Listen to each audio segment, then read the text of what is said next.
पढ़ पाओगे, नहीं पढ़ पाओगे तो फिर तेरा 15 दिन बाद टेक्नीशियन देना है, अभी तेरा चयन कहाँ है, फिर 15 दिन बाद एनटीपीसी देना है, फिर अगर 15 दिन बाद एलपीसीबीटी 2 देना है। आ जाओ इधर। जैसे ही एक तरल पदार्थ को मुक्त सतह से गिराया जाता है, तरल द्वारा डाला गया दबाव क्या होगा, बता क्या होगा। मुक्त, ये हमेशा ध्यान रखना दोस्त में शुरू हो जाए ना। दाब दो प्रकार का होता है, एगो ठोस दाब होता है, एगो क्या होता है, द्रव या गैस का दाब होता है। एगो ठोस का दाब होता है, एगो द्रव या गैस का दाब होता है। ठोस का दाब की अगर हम बात करें तो ये दाब बराबर होता है बल बटा क्या होता है, क्षेत्रफल होता है। और इसका जो दाब बराबर होता है वो होता है रो बोले तो घनत्व इंटू जी या इंटू गहराई, रो जी एच। द्रव और गैस का दाब क्षेत्रफल पर निर्भर नहीं करता। किस पर निर्भर नहीं करता, क्षेत्रफल पर निर्भर नहीं करता। क्षेत्रफल पर निर्भर करता कि नहीं करता, नहीं करता है। अब एक बात बताओ, सुई से अगर दबाते हैं, नाखून से दबाते हैं, सुई का क्षेत्रफल कम होगा और दाब ज्यादा होगा, बोलो ना। दो पैर पर खड़े हैं, एक पैर पर खड़े हैं, तो किसमें दाब ज्यादा लगेगा, एक पैर पर, एक उंगली पर खड़े हैं तो उसमें दाब सबसे ज्यादा लगेगा क्योंकि उसका क्षेत्रफल सबसे कम और उसका दाब सबसे ज्यादा। नीचे से ऊपर जाने पर दाब का मान क्या होता है, एक आता जैसे ही तरल पदार्थ मुक्त सतह से गहराई बढ़ती है, तरल द्वारा डाला गया दाब, गहराई बढ़ेगा तो दाब का मान बढ़ेगा ना, तो दाब का मान क्या हो जाता है, बढ़ जाता है। ये तो इसका आंसर है। लेकिन दोस्त मेरे इसका जो थ्योरी है वो ये है कि अगर नीचे से ऊपर आप जाते हैं, ये मान लीजिए दिल्ली है आपका और ये मान लीजिए आपका शिमला है, तो ये अगर शिमला है तो नीचे से ऊपर अगर यहाँ का टेम्परेचर T1 है और यहाँ का टेम्परेचर T2 है, तो नीचे से ऊपर जाने पर दाब क्या होता है, घटता है। दाब क्या होता है, घटता है। और दाब घटेगा तो क्वथनांक भी क्या होगा, घटेगा। क्वथनांक क्या होता है दोस्त मेरे, घटता। क्वथनांक क्या होता है, घटता। और वाष्पीकरण बढ़ जाता है। वाष्पीकरण जो है वो क्या हो जाता है, बढ़ता है। वाष्पीकरण क्या होता है, बढ़ता है। नीचे से ऊपर जाने पर दाब घटता, क्वथनांक भी घटता और वाष्पीकरण क्या हो जाता है, बढ़ जाता है। यहाँ दिल्ली में तापमान अगर T1 है तो शिमला में तापमान क्या होगा, T2।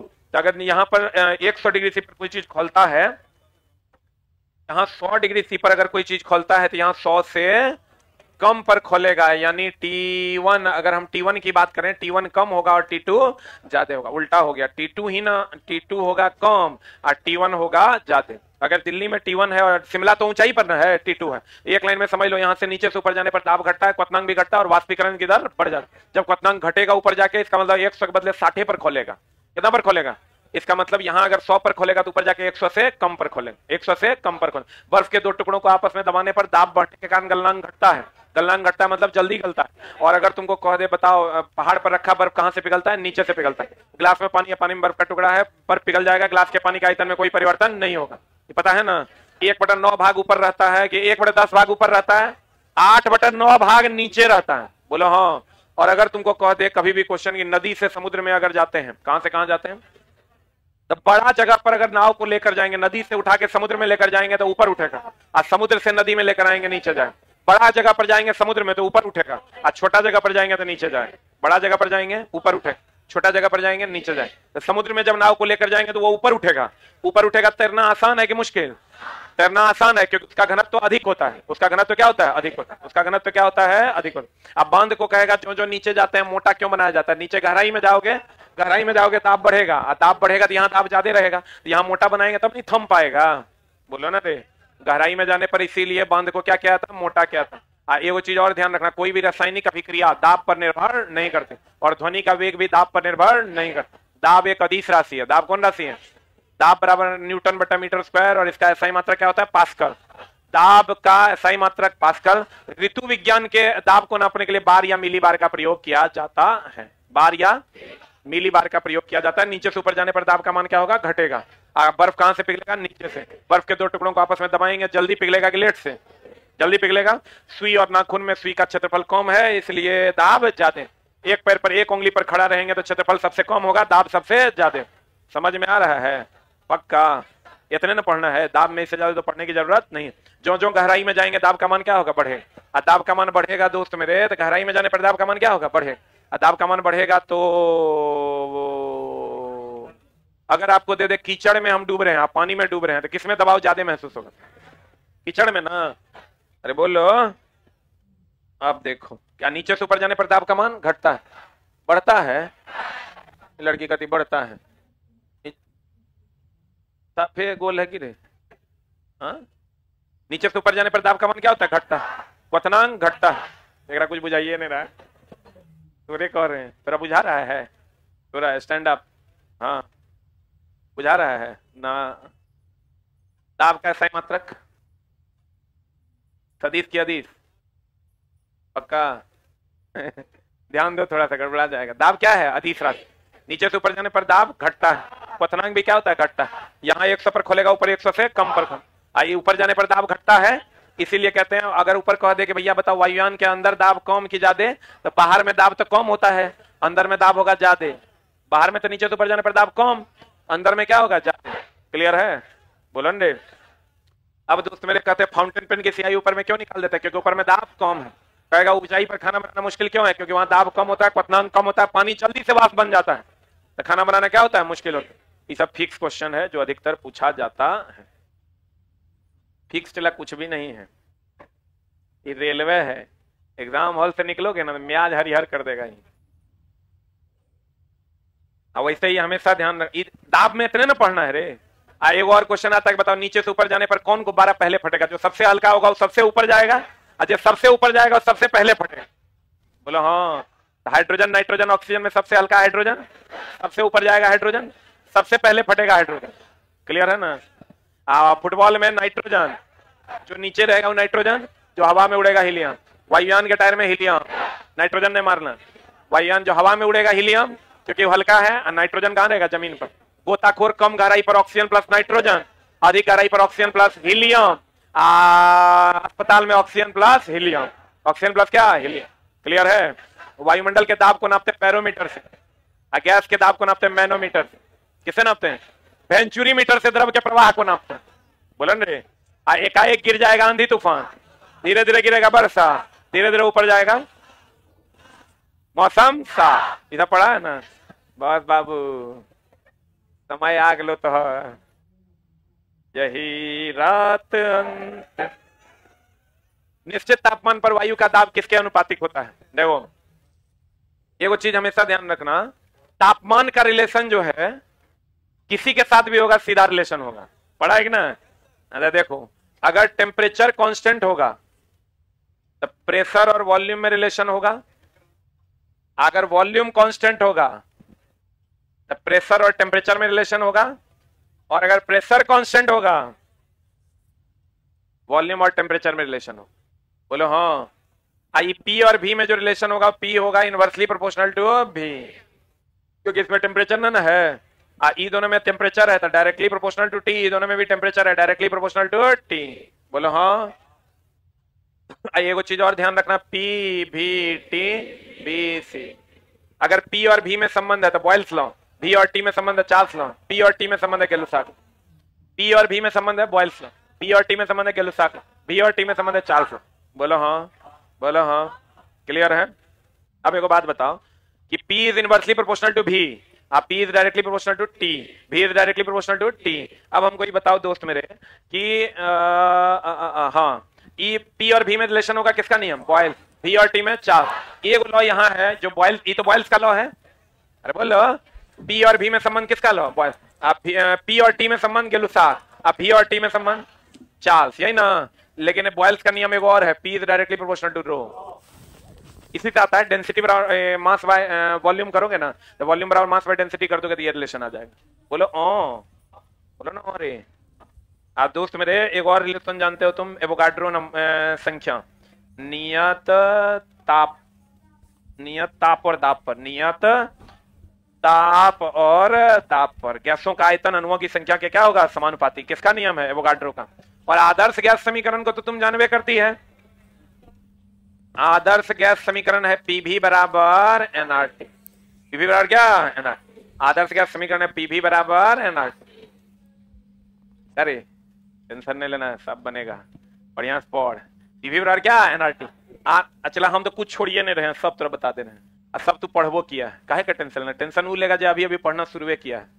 जैसे अभी 2-3 दिन पहले भी बहुत लोग पटना आए हैं, तो एकदम टेंशन, या 2-3 दिन पहले भी बहुत लोग पढ़ना शुरू किए हैं, उनको लग रहा है कि हॉटे शॉट से मेरा रिजल्ट हो जाएगा। तो कंफ्यूजन में है तुम। अगर तुरा ऐसा लग रहा है कि मेरा हॉट शॉट से रिजल्ट हो जाएगा, तो हम ये बात नहीं गच रहे हैं। काय गचेंगे हम? 10 दिन में रिजल्ट हो भाई रे। हम सिर्फ तो रिविजन करवा रहे हैं और बहुत सारी चीजें हमने पढ़ा दी है। अब वो तुम पढ़ा कि नहीं, देखो पूरा एनसीईआरटी का हम बार कोड दे दिए, पूरा एनसीईआरटी का प्लेलिस्ट बना दिया, तुम पढ़ा कि नहीं पढ़ा? ये बताओ। 10 दिन 10 कक्षा में आवर्धन के हम 30-30 सवाल करवा दिए, तुम किया नहीं किया? तो से बताओ। नॉलेज सीरीज में 20 को वीडियो डाले, तुम 20 पढ़ा नहीं पढ़ा? तो वो बताओ। पहले इस सब का हिसाब दो हमरा कि सब पढ़ा है कि नहीं पढ़ा है। पढ़ा है तो 100% तब कहां से आएगा सवाल। नहीं पढ़ा है तो ये अगर कोई सोच रहा है कंफ्यूजन में, तुम 10 दिन के क्लास हमने दिए, फंसो। हम ही दिए हैं सिर्फ रिवीजन करवा देंगे, हम रिवीजन करवा रहे हैं, ठीक ना। और वही करवा रहे हैं हम, जितना कम हो पा रहा है 1 घंटा में तुम अपने से जितना करोगे उसका 5 गुना हम करवा दे रहे हैं, ठीक है। बाकी अगर किसी को लगता है कि एकरे से फंस जाएगा तो तुम कंफ्यूजन में है, तुम बुड़बक है तब, ठीक ना। हम एक फंसा फंसी वाला हमने पढ़ाते हैं। वो सिलेक्टेड कुछ भी चला, सिलेक्टेड है, ऊपर इच्छा है, वो मेरी इच्छा से क्वेश्चन सेट करेगा। तुम हम कब से पढ़ा रहे हैं? 5 साल से। तो 5 साल से मेरा पढ़ रहा है, 1 साल से पढ़ रहा है तो कोई दिक्कत नहीं है। लेकिन तुम कहेगा 3 दिन से जुड़े हैं, बताइए ना की होगा? वही होगा जो मंजूर खुदा होगा। इसमें चला हम की कर सकते हैं, इसमें हम कुछ कर सकते हैं। इधर तुम ना देखोगे, छोटा सा आया है 3 दिन, अभी बहुत बच्चा तो नीचे में बैग लेके पड़ल है। बताइए सर कैसे होगा? नहीं होगा। अगर तुरा 2 दिन पहले से लगा है कि हमको पढ़ना है तो पढ़ाई छोड़ दो, तो दूसरे एग्जाम की तैयारी करो अगला। ये नहीं हो तो गलत बोल रहे हैं, फालतू का कोई बात नहीं। 8.314 जूल पर मोल पर केल्विन, इतने ना लॉ है हो। अब क्वेश्चन देखिए, एक निश्चित तापमान जब ये कह दिया तो वायु का दाब किसके अनुपातिक होता है? आपको पता है जब ताप नियत रहेगा इसका मतलब दाब और आयतन में संबंध होगा, या दाब और घनत्व में संबंध है? बोलवे नहीं करेगा। तो कहता है दबाव किसके अनुपातिक है, मतलब समानुपातिक है। तो समानुपातिक किसके है? घनत्व के। आंसर मार दें। अब व्युत्क्रमानुपातिक है कहता, तब क्या मारते? आयतन। अरे बोलो पढ़े। एनटीपी एसटीपी पर किसी गैस के 1 मोल का आयतन 22.4 लीटर 22.4 लीटर होता है। बोलो हाँ, कितना लीटर होता है? 22.4 लीटर होता है। आ जाओ इधर बढ़े। इचला याद है ना? PBT BCG, PBT BCG, PBT BCG, PBT BCG. कैसे लगाना है ये पता होगा? ये पूरा चैप्टर में इससे ज्यादा कुछ है नहीं। अगला तो एगो हमरा पढ़ाने था, एगो तो पढ़ लो तुम 0 डिग्री सी या 0.16 डिग्री सी। 0 डिग्री सी या 0.16 डिग्री सी को जल का कौन बिंदु कहते हैं? त्रिक बिंदु। कौन बिंदु कहते हैं? जल का त्रिक बिंदु कहते हैं। त्रिक बिंदु मतलब ट्रिपल पॉइंट ऑफ वाटर, जिसमें ठोस, द्रव और गैस तीनों अपनी अवस्था का परिवर्तन नहीं करता। और दोस्त मेरे, अगर हम बात करें 0 केल्विन या -273 डिग्री सी, एक जे लाइन पूछता है वो देख लो। इसको परम शून्य ताप कहते हैं। क्या कहते हैं इसको? ओहो नहीं करना। 0 केल्विन और -273 डिग्री सी है। यहाँ 0 केल्विन है, यहाँ 0 डिग्री सी है। याद नहीं रहे तो हम थोड़ा जुगाड़ बताते हैं। 0 डिग्री सी के इधर बर्फ उधर पानी होता है तो 0 डिग्री सी से इधर बर्फ इधर पानी नहीं होता है। तो 0 डिग्री सी को जल का त्रिक बिंदु कहते हैं। इस पर जल की तीनों अवस्था, ठोस, द्रव, गैस अपनी अवस्था का परिवर्तन नहीं करता। लेकिन 0 केल्विन या -273 डिग्री सी को परम शून्य ताप कहते हैं। क्या कहते हैं? इस पर गैस की गतिज ऊर्जा शून्य हो जाती है। गैस की गतिज ऊर्जा क्या हो जाती है? शून्य हो जाती है। अर्थात गैस किसमें बदल जाता है? ठोस में। इसी तापमान पर चालक अति चालक हो जाता है। चालक क्या हो जाता है? अति चालक। और अर्धचालक कुचालक हो जाता है। अर्धचालक कुचालक हो जाता है। अर्धचालक क्या हो जाता है? कुचालक। इस संसार का सबसे न्यूनतम तापमान है। संसार का सबसे न्यूनतम ताप है। अब देखो, रुक न रे, यही कंफ्यूजन होता है बच्चा को। 0 केल्विन या 0 डिग्री सी में झोल है तो तुम बताओ तापमान का सही मात्रा क्या होता है? केल्विन। तो परम शून्य ताप है तो परम पिता परमेश्वर कौन हुआ? केल्विन। क्योंकि ऐसा ही मात्रा का सिस्टम ऑफ इंटरनेशनल है तो 0 केल्विन हो गया। और हम आपको सिखाए हैं पीछे की केल्विन को डिग्री सी में बदलना है तो 273 घटाना है। ये पढ़े कि नहीं? नहीं पढ़े हैं तो गड़बड़ बात है। 0 डिग्री सी को केल्विन में बदलना है। 0 + 273 केल्विन, यानी अगर हम यहाँ कह दें x केल्विन को, कितना केल्विन को? x डिग्री सी को केल्विन में बदलना है x + 273, और x केल्विन को डिग्री सी में बदलना है x - 273। बोलो हाँ। यानी सी ABCD में सी का पोजीशन 3 है, एक पोजीशन 11 है। तो 3 टका में से 11 टका में जाएंगे, जोड़ेंगे 11 टका में 3 टका में जाएंगे, घटाएंगे। बोलो हाँ, बोलो हाँ। 0 केल्विन को परम शून्य ताप कहते हैं। 0 केल्विन परम शून्य ताप, परम पिता परमेश्वर केल्विन ऐसा ही मात्रक परम शून्य ताप 0 केल्विन को परम शून्य ताप कहता है। 0 डिग्री सी को जल का त्रिक बिंदु कहते हैं। आज 0 डिग्री सी ने रहेगा 0 पॉइंट कितना रहेगा? 16 डिग्री। आज 4 डिग्री सी की कहानी को नहीं जानता है जग में। बर्फ के नीचे का ताप, झील के नीचे का ताप 4 डिग्री सी।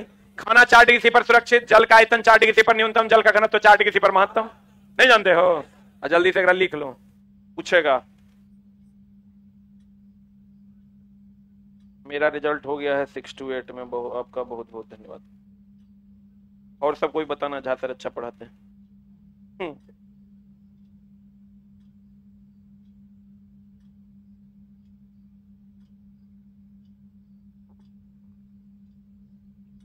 ये वो लड़का लिखता है सर अभी पटना आएंगे तो रिजल्ट हो जाएगा। हम कहते जिस दिन तुम्हारी परीक्षा होगा और भोर में आना दो, पगला कहेंगे रिजल्ट होगा पढ़ो न चला हो जाएगा।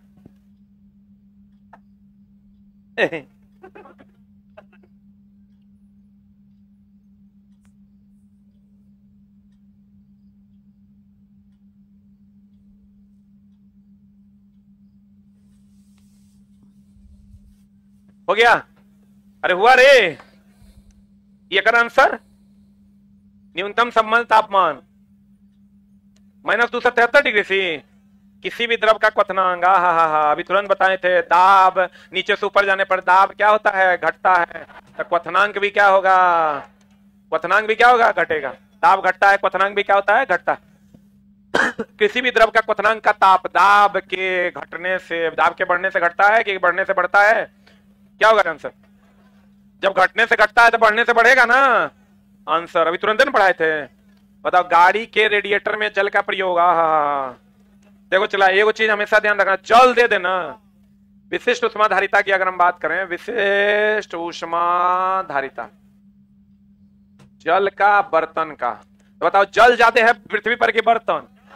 तो एक उच्च है, एक निम्न है। एक में कोई झोल नहीं करना। अब बर्तन की ऊष्मीय चालकता अधिक होती है, तब ना ऊष्मा का चालन करेगा तो खाना बनेगा। ऊष्मीय चालकता क्या होती है? अधिक। इसका गलनांक भी अधिक होता है कि कम? जल्दी गलेगा कि लेट से गलेगा? सब कुछ अगर अधिक होता है, खाली विशिष्ट ऊष्माधारिता क्या होता है? निम्न। आज जल की विशिष्ट ऊष्माधारिता कितनी होती है? 4200 जूल पर केजी पर किलोमीटर। बोलो हाँ। कहते गाड़ी के रेडिएटर में जल का प्रयोग किया जाता है। जल जब ये दे देना, उच्च विशिष्ट ऊष्माधारिता मार देना। जल कहेगा रेडिएटर में क्यों किया जाता है? किसान अपने खेत को जोतने के बाद जल काहे दे देता है? सब जगह जल दे दे, उच्च विशिष्ट ऊष्माधारिता। जल ऐसे भी चला 71% है। कितना परसेंट है? 71 है ना? अरे बोलो ना रे। 71% अगर जल है तो जल ज्यादा ना है, तो एकदम सेटिंग रखो। ऑप्शन देगा, एगो उच्च विशिष्ट ऊष्माधारिता यहाँ ने दिया है, एगो निम्न दे देगा, तो मारना क्या? उच्च। अब बर्तन का क्या हो जाएगा? निम्न। बर्तन का क्या होगा? निम्न। जल का उच्च कितना? 4200 जूल पर केजी पर किलोमीटर। बर्तन का दे देगा उच्च ऊष्मीय चालकता, उच्च गलनांक, लेकिन विशिष्ट ऊष्माधारिता क्या होगा? निम्न। विशिष्ट ऊष्माधारिता क्या होगा? निम्न। अगला, परम ताप की वह शुरुआती बिंदु कौन सी है जहां पर सभी आणविक गति बंद हो जाती है? परम शून्य ताप ना। कहता है यो पढ़ा दिया। देखो बाबू रे, सुना रे, दिल्ली में, दिल्ली शिमला 82 81 कौन कम कौन ज्यादा? T1 दिल्ली का पानी का क्वथनांक, T2 नीचे से ऊपर जाने पर हम बोले दाब घटता, क्वथनांक भी घटता ना। रे बाबू, क्वथनांक क्या होता? घटता। तो क्वथनांक घटता तो यहाँ T1 है, यहाँ क्या हो जाएगा? T2। तब बताओ क्या हो जाएगा? शिमला में पानी का क्वथनांक T2, तो T1 T2 के बीच का क्या संबंध होगा? हमको लगता है T2 कम होगा, T1 ज्यादा होगा। यहाँ 100 पर खोलेगा, ऊपर जाके 100 से कम पर खोले। बोलेंगे अगला में चले, ऊष्मा के संचरण। चलो हीट चैप्टर में कर चलते हैं हम लोग। हम चला एक सीधे से चल रहे हैं धीरे धीरे। ऊष्मा का संचरण। अब तुम्हारा बच गया एगो लाइट चैप्टर, हीट बच गया थोड़ा सा, एगो करंट बच गया। एक क्लास में उधर मैग्नेट मॉडर्न लेके समाप्त कर देंगे। ऊष्मा के संचरण की विधि है। इसके संचरण की विधि है, देखो चला, इसका जो क्वेश्चन तुमको पूछेगा, उस एक क्वेश्चन यहां से बहुत ज्यादा संभावना, तीनों विधि ना है, इसीलिए हम ये क्वेश्चन लिया गया, अगर तीनों हम एक्सप्लेन कर देंगे। देखो सबसे धीमा चालन, तीव्र विकिरण, ई केकरा में? ठोस में। आई केकरा में? द्रव या गैस में। आई भैया सूर्य और भट्टी में। सूर्य और किस में? भट्टी में। सूर्य और किस में? भट्टी में। कौन? विकिरण।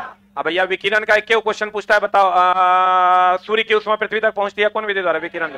यहाँ अगर वायु को गर्म करता है संवहन द्वारा, पढ़े हो कि नहीं? सबसे तीव्र विधि कौन है? चालन। सबसे तीव्र विधि कौन है? विकिरण। इसमें बताओ कण के द्वारा और कण के स्थानांतरण के द्वारा। और इसमें कण का स्थानांतरण न होता है, कण के स्थानांतरण के द्वारा। एक कण दूसरे द्रव का कण जो नीचे पानी गर्म होता है तो ऊपर जाके गर्माता है ना, इसमें कण का स्थानांतरण होता है। इसमें कण का, ठोस में कण का स्थानांतरण होता है क्या? नहीं होता है। अरे ठोस में जो लोहा गर्म करते हैं तो उसका कण उठ के जाता है क्या? नहीं जाता। बताओ पानी में जो केतली है, केतली किस विधि द्वारा गर्म होगा? केतली चालन विधि द्वारा। वो ठोस है, केतली का चाय द्रव है संवहन द्वारा। केतली का चाय द्रव ना है, कौन विधि द्वारा? संवहन। कहेगा लोहे की कुर्सी ज्यादा ठंडा या ज्यादा गर्म लगती है, किस कारण से? लकड़ी की तुलना में, क्योंकि लोहा का चालन अधिक होता है। स्टील के कप में चाय पीना मुश्किल होता है, क्योंकि स्टील में चालन अधिक होने के कारण ज्यादा गर्म लगता है। बोलन रे। कहेगा एस्किमो लोग बर्फ की दोहरी दीवार में रहते हैं, क्योंकि इसके बीच में हवा है। हवा भी उष्मा का क्या है? कुचालक। तो ना उष्मा बाहर से अंदर आ पाता है, ना अंदर से बाहर। कहेगा आपके शरीर का तापमान कितना डिग्री सी? शरीर का ताप होता है 37 डिग्री सी या 98.6 डिग्री फ़ारेनहाइट। इसी पर लाल निशान लगा होता है थर्मामीटर में। कितना पर? 37 डिग्री सी या 98.6 डिग्री फ़ारेनहाइट पर। इसी पर लाल निशान होता है। यह मानव शरीर का सामान्य ताप होता है। अगर हम कपड़ा पहनते हैं तो वह सिर्फ ताप को बाहर जाने से क्या करता है? रोकता है और हमें गर्माहट देता है। हमारा ऑलरेडी गर्माहट देता नहीं, हमारा शरीर ऑलरेडी गर्म होता है, तो बस हमारे शरीर पे जो 37 डिग्री सी है उसको बाहर जाने से क्या करता है? रोकता है।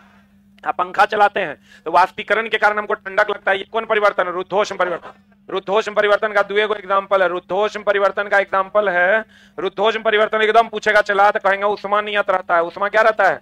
नियत रहता है। ट्यूब से फटने से, ट्यूब के फटने से ठंडी हवा का निकलना, पसीना चलने से, वाष्पीकृत होने से ठंडक का लगना, और घड़े के पानी का ठंडा होना। घड़े के पानी का क्या होना? ठंडा होना। इस सब किसका एग्जांपल है? रुद्धोष्म परिवर्तन। रुद्धोष्म परिवर्तन वह परिवर्तन है जिसमें उष्मा क्या रहता है? नियत रहता है। अब कहेगा थर्मामीटर में लाल निशान कहां होता है? 37 डिग्री सी 98.6 डिग्री फ़ारेनहाइट पर। 98.6 डिग्री फ़ारेनहाइट पर।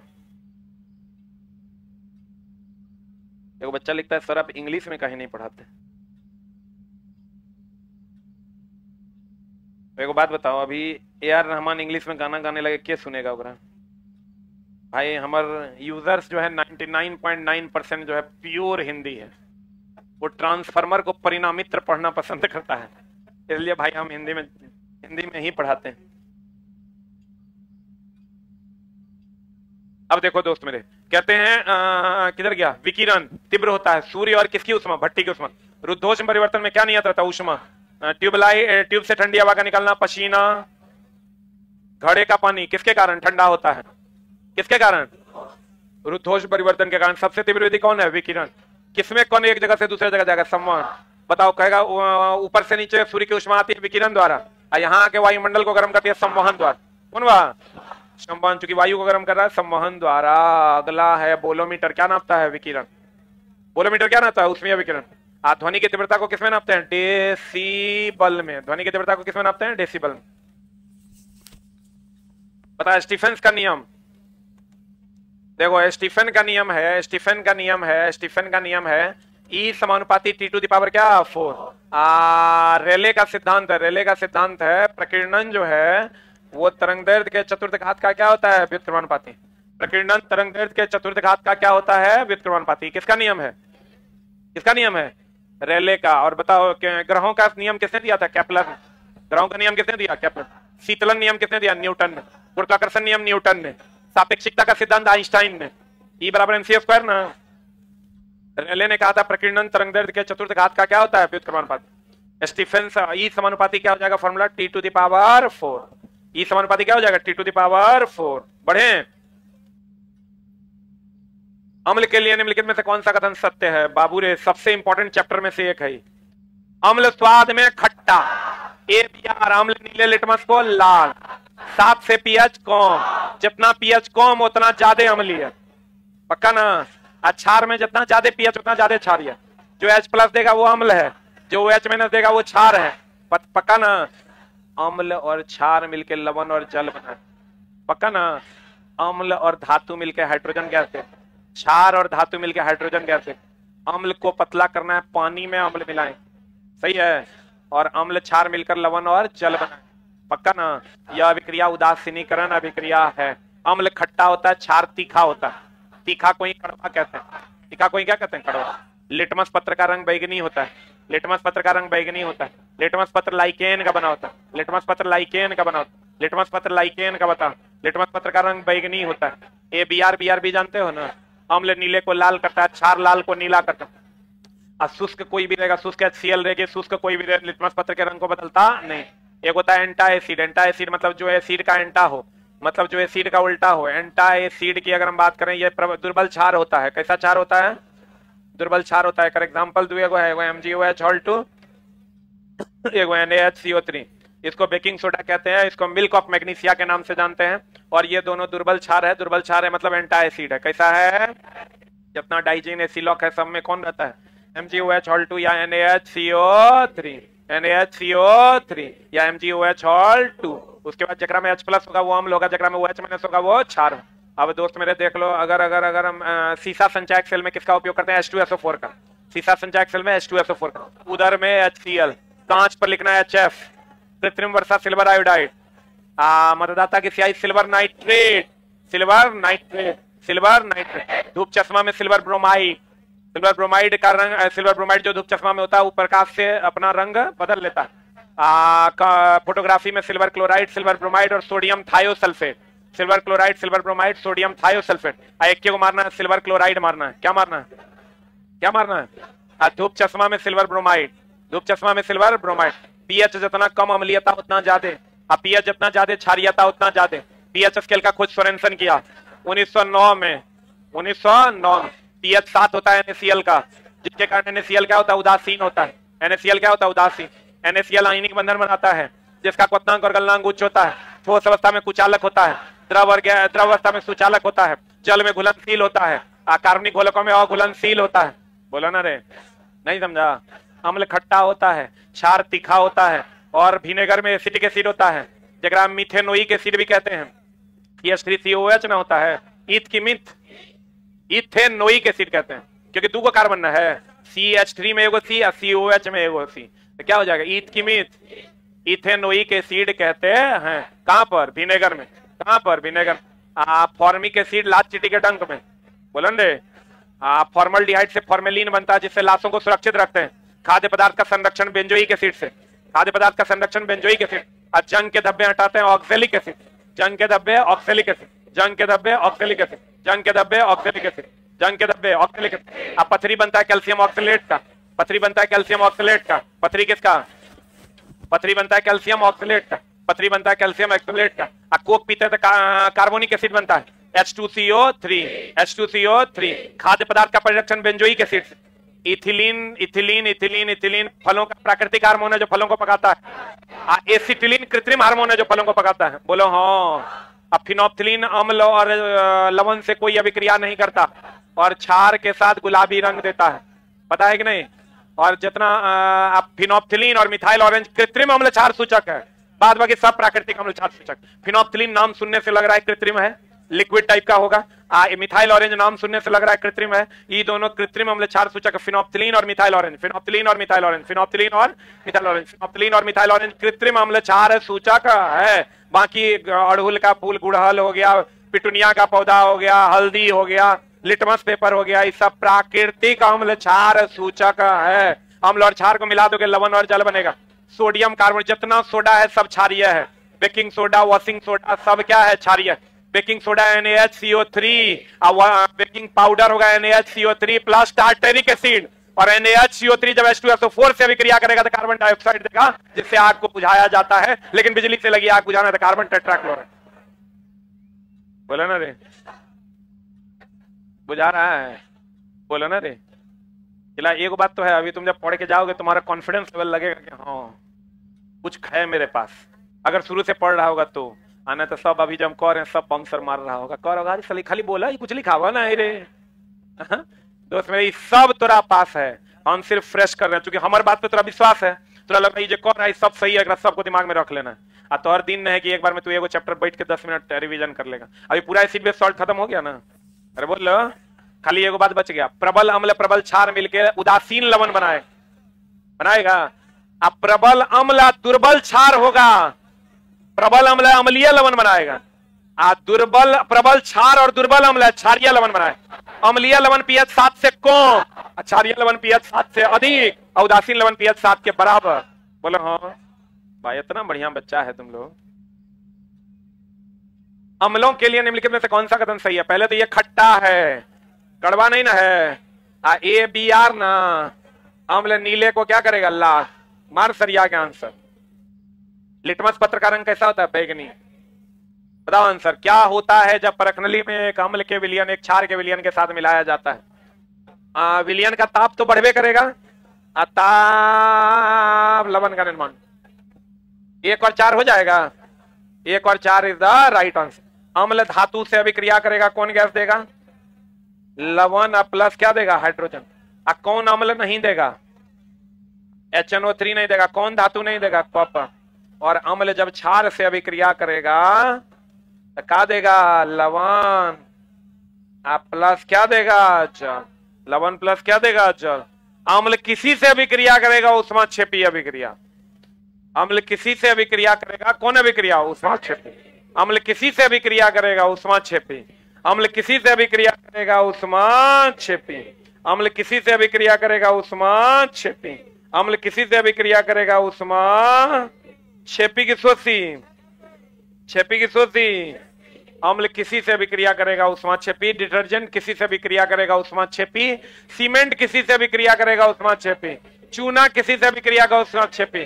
खाली वाष्पीकरण होने के लिए ऊष्मा लेगा, ऊष्मा शोषी। ऊर्ध्वपातन ठोस से गैस में बदलेगा तो गर्माएगा, गर्माएगा तो ऊष्मा लेगा, ऊष्मा शोषी। वाष्पीकरण और ऊर्ध्वपातन ऊष्मा शोषी। अरे बाबू देख लो, एक कर सोडियम कार्बोनेट का क्षारीय लवण है।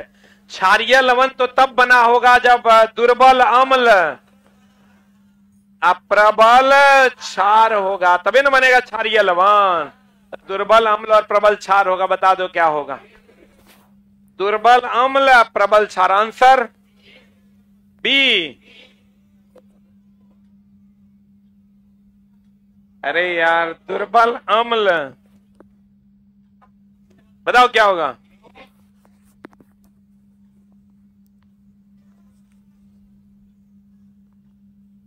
दोनों अगर प्रबल होगा तो उदासीन लवण। उदासीन लवण जकर पीएच मान कितना होगा? 7। दोस्त में रही क्षारकीय लवण अगर पीएच मान 7 से अधिक। दुर्बल अम्ल दुर्बल क्षार। प्रबल अम्ल दुर्बल क्षार होगा तो कैसा लवण बनेगा? अम्लीय लवण। कैसा लवण बनेगा? अम्लीय लवण जकर पीएच मान 7 से कम। बोलो हाँ। अम्लीय लवण कब बनेगा? जब प्रबल अम्ल दुर्बल क्षार। क्षारीय लवण कब बनेगा? जब प्रबल क्षार दुर्बल अम्ल। दोनों प्रबल हो जाएगा तो क्या बन जाएगा? उदासीन लवण। दोनों प्रबल हो जाएगा क्या बन जाएगा? उदासीन लवण। बढ़े? अरे बढ़े। आवा हो बाबू हमर सोना हमर, बतावा आंसर। सोडियम हाइड्रोजन कार्बोनेट को जब सोडियम एसीटेट में मिलाते हैं तो एक गैस निकलता है। मुक्त गैस के संदर्भ में कौन सा कथन सत्य है? मुक्त गैस जब भी मिलेगा ना सोडियम हाइड्रोजन कार्बोनेट, जितना सोडा है सब CO2 गैस देगा। देखो चला CO2 के बारे में जान लो। CO2 एक तो अम्लीय है।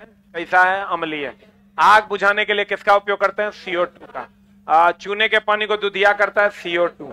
जितना सोडा है सबसे कौन गैस निकलता है? CO2। यहाँ sodium hydrogen carbonate washing soda baking soda है तो कौन गैस निकलेगा? CO2। ये चूने के पानी को दुधिया करता है या जलती हुई तीली को बुझा देगा, क्योंकि ये आग बुझाने का काम करता है। यह सोडियम हाइड्रोक्साइड के विलयन में घुल जाएगा और चिकर गन देगा। क्या होगा आंसर? 1 और 2। बोलो हाँ। निम्न में से कौन सा ऑक्साइड अम्लीय? ये तो राम सिखा देते हैं, अपने पूछेगा। देखो चला, अम्लीय ऑक्साइड की अगर बात करोगे तो अम्लीय ऑक्साइड में NO2 CO2 SO2। बोलो हाँ। क्षारीय ऑक्साइड की बात करोगे LiO NaO K2O। उदासीन ऑक्साइड की बात करो, रुक जाओ हम बता देते हैं, जुगाड़ है कर। CONOH2O ये उदासीन है। उभयधर्मी ऑक्साइड की अगर हम बात करें जो अम्लीय क्षारीय दोनों है, इसमें आता है Al2O3 ZNO PbO2। Al2O3 ZNO PbO2। रुक रुक रुक रुक रुक, एक बात बता, HNO3 क्या है? अम्ल है।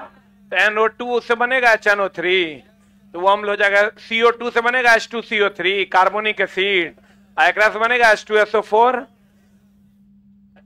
अम्ल हुआ। एक से बनेगा LiOH क्षार हुआ। NaOH KOH अच्छा, ई तो देखने से भी उदासीन लग रहा है, न एक है न दो है, कुछ नहीं है, उदासीन आई तो उदासीन आई है। आई तीनों के बारे में तुम जानवे करती है। Al2O3 ZnO PbO2 उभयधर्मी है। Al2O3 ZnO PbO2 क्या है? उभयधर्मी है। उभयधर्मी किसे कहते हैं? जो अम्लीय क्षारीय दोनों हो, जो अम्लीय क्षारीय दोनों हो उसे क्या कहते हैं? उभयधर्मी। जो अम्लीय क्षारीय दोनों हो उसे क्या कहते हैं? उभयधर्मी। जो अम्लीय क्षारीय दोनों हो उसे क्या कहते हैं? उभयधर्मी। जो अम्लीय क्षारीय दोनों हो उसे क्या कहते हैं? उभयधर्मी। Al2O3 ZnO PbO2, Al2O3 ZnO PbO2, CONOH2O क्या है? उदासीन। बता निम्न में से कौन ऑक्साइड अम्लीय नहीं है? अम्लीय ई है, ई है, ई है, ई नहीं है। CONOH2O क्या है? उदासीन। बढ़े अब पकड़ना कैसे है? SO2 से बनेगा H2SO4, LiO से बनेगा LiOH, CONOH2O क्या है? उभयधर्मी। Al2O3 ZnO PbO2 क्या है? क्या रे? Al2O3 ZnO PbO2 क्या है? उभयधर्मी। अर्थात अम्लीय क्षारीय दोनों का न गुण रहेगा। खाने में नमक किससे बनता है? हम बोले थे प्रबल अम्ल प्रबल क्षार से। प्रबल अम्ल महाभिवियाय, प्रबल अम्ल प्रबल क्षार, प्रबल अम्ल प्रबल क्षार से बनेगा उदासीन लवण। क्या बनेगा? अब प्लस क्या बनेगा? जल। प्रबल अम्ल में आता है HCl, प्रबल क्षार में आता है NaOH, और ये बना देगा NaCl प्लस H2O। एक गुण एकदम याद रखना दोस्त मेरे, NaCl Na धातु है और ये क्या है? अधातु। ये किसके किसके बीच बंधन बनाता है? धातु एंड अधातु। NaCl में कौन बंधन होता है? आयनिक बंधन। इसको हम टेबल सॉल्ट के नाम से जानते हैं। इसका पीएच मान कितना होता है? इसका पीएच मान कितना होता है? 7। कितना होता है? 7। और धातु और धातु के बीच बनता है आयनिक बंधन, बनता है Na प्लस और Cl माइनस में, और यह आयनिक बंधन है। इसका क्वथनांक और गलनांक उच्च होता है। ठोस अवस्था में विद्युत के क्या है? कुचालक। और द्रव अवस्था में घोल देंगे तो सुचालक। जल में घुलनशील होता है, जबकि आयनिक घोलक कार्बनिक घोलक में अघुलनशील। इसका ठीक उल्टा हो जाता है सहसंयोजक बंधन। हाइड्रोजन बंधन किसके किसके साथ बनता है रे? फ्लोरीन के साथ, ऑक्सीजन के साथ और नाइट्रोजन के साथ। यही तीनों के साथ ना। इसीलिए तो कहते हैं H2S और HCl में हाइड्रोजन बंधन नहीं बनता। हाइड्रोजन बॉन्ड H बॉन्ड बनता है कि नहीं बनता? नहीं बनता। इसीलिए ये किस अवस्था में होते हैं? गैस अवस्था में नहीं होकर के कौन अवस्था में पाए जाते हैं? द्रव अवस्था में पाए जाते। नहीं, गैस अवस्था में पाए जाते हैं, द्रव अवस्था में नहीं पाए जाते। किसमें पाए जाते हैं? गैस में। महाभिवियाय। हाइड्रोजन बॉन्ड जब भी बनेगा फ्लोरीन ऑक्सीजन नाइट्रोजन, फ्लोरीन नहीं तो देगा हाइड्रोजन बंधन किसके साथ बनता है? कहेंगे उच्च विद्युत ऋणात्मक तत्वों के साथ बनता है। फ्लोरीन ऑक्सीजन नाइट्रोजन उच्च विद्युत ऋणात्मक है, तेजी से इलेक्ट्रॉन ग्रहण करता है। 22वीं कक्षा में 7 इलेक्ट्रॉन है, खट से इलेक्ट्रॉन क्या करेगा? ग्रहण कर लेगा। लिखा? अरे लिखा। और H2S और HCl में ना फ्लोरीन है, ना ऑक्सीजन है, ना नाइट्रोजन है, इसलिए हाइड्रोजन बंधन नहीं बनाता।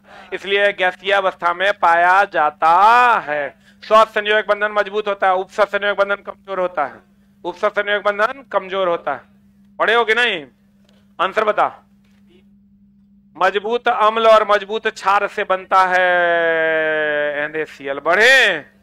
NaCl का पीएच मान 7। NaCl का पीएच मान 7। अम्लीय लवण का पीएच मान 7 से कम। अम्लीय लवण का पीएच मान 7 से कम। कौन सा कथन अम्ल और क्षार के लिए सही है कि सही नहीं है? अम्ल के बारे में सही नहीं है। बताइए कौन सा कथन अम्ल के बारे में सही नहीं है? स्वाद में खट्टा होता है। H2CO2 के लवणों के उत्पादन करने के लिए धातुओं के बाइकार्बोनेट से विक्रिया करता है। मान लो इतना पता नहीं है तो पेंडिंग में रख दो। कह रहा खाली अम्ल के बारे में सही नहीं है, कह रहा धीमा उदासीनीकरण अर्थात अम्ल और क्षार मिलकर लवण और H2 देता है। यही तो गलत है। बोलेंगे H प्लस का निर्माण करता है। सही कि गलत? अगला में चलें, और अगला में चलें। प्रकाश संश्लेषण की प्रक्रिया के दौरान उत्पन्न होने वाली ऑक्सीजन कहां से प्राप्त होती है? महाभिवियाय। प्रकाश संश्लेषण लिख लो CO2 प्लस H2O। आई प्रकाश और किसकी उपस्थिति में? क्लोरोफिल की उपस्थिति में। किसकी उपस्थिति में? ये देता है C6H12O6 plus O2 plus H2O। तो दोस्त मेरे ये H2O से निकलता है O2, आई कार्बन डाइऑक्साइड से बनता है कार्बोहाइड्रेट। क्लोरोफिल उत्प्रेरक का काम करता है, किसका काम करता है? आई सूर्य का प्रकाश ही मात्र 1% लेता है। सूर्य का कितना परसेंट? सूर्य का प्रकाश पादप कितना परसेंट लेता है प्रकाश संश्लेषण में? 1%। प्रकाश संश्लेषण केवल दिन में होता है, रात में नहीं होता है। श्वसन दिन में भी होता है, रात में भी होता है। आई H2O से मिलता है ऑक्सीजन और ये CO2 से मिलता है कार्बोहाइड्रेट। CO2 से क्या मिलता है? कार्बोहाइड्रेट। CO2 से क्या मिलता है? कार्बोहाइड्रेट। और दोस्त मेरे इसके प्रकाश संश्लेषण के लिए जरूरी है प्रकाश, क्लोरोफिल, CO2 और H2O। प्रकाश संश्लेषण के लिए जरूरी क्या क्या है? प्रकाश, H2O, क्लोरोफिल और CO2। इसका उत्पाद क्या क्या है? ऑक्सीजन, जल और कार्बोहाइड्रेट। भैया ऑक्सीजन कहां से मिलता है? जल से। ऑक्सीजन कहां से मिलता है? जल से। उत्प्रेरक का काम कौन करता है? क्लोरोफिल। क्लोरोफिल में क्या होता है? मैग्नीशियम। क्लोरोफिल में क्या होता है? मैग्नीशियम। क्लोरोफिल में क्या होता है? मैग्नीशियम। क्लोरोफिल में क्या होता है? मैग्नीशियम। क्लियर है? What is the answer? Oxygen कहां से मिलता है? जल से मिलता है।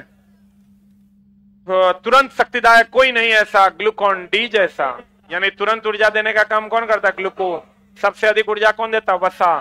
सबसे अधिक ऊर्जा कौन देता है? वसा। सबसे अधिक ऊर्जा कौन देता है? वसा। बताओ, ये एनसीईआरटी का क्वेश्चन है। फूलों वाले किसी पौधों के पत्तियों में मार्जिन के दर्रों में कलियां पाई जाती है? ब्रायोफाइलम। किसमें? ब्रायोफाइलम में। मधुमक्खी समाज में कितनी महिलाएं होती है? एक। मधुमक्खी समाज में कितनी महिलाएं होती है? एक। एकेवन रानी मक्खी होता है। बोलेंगे? क्लियर है?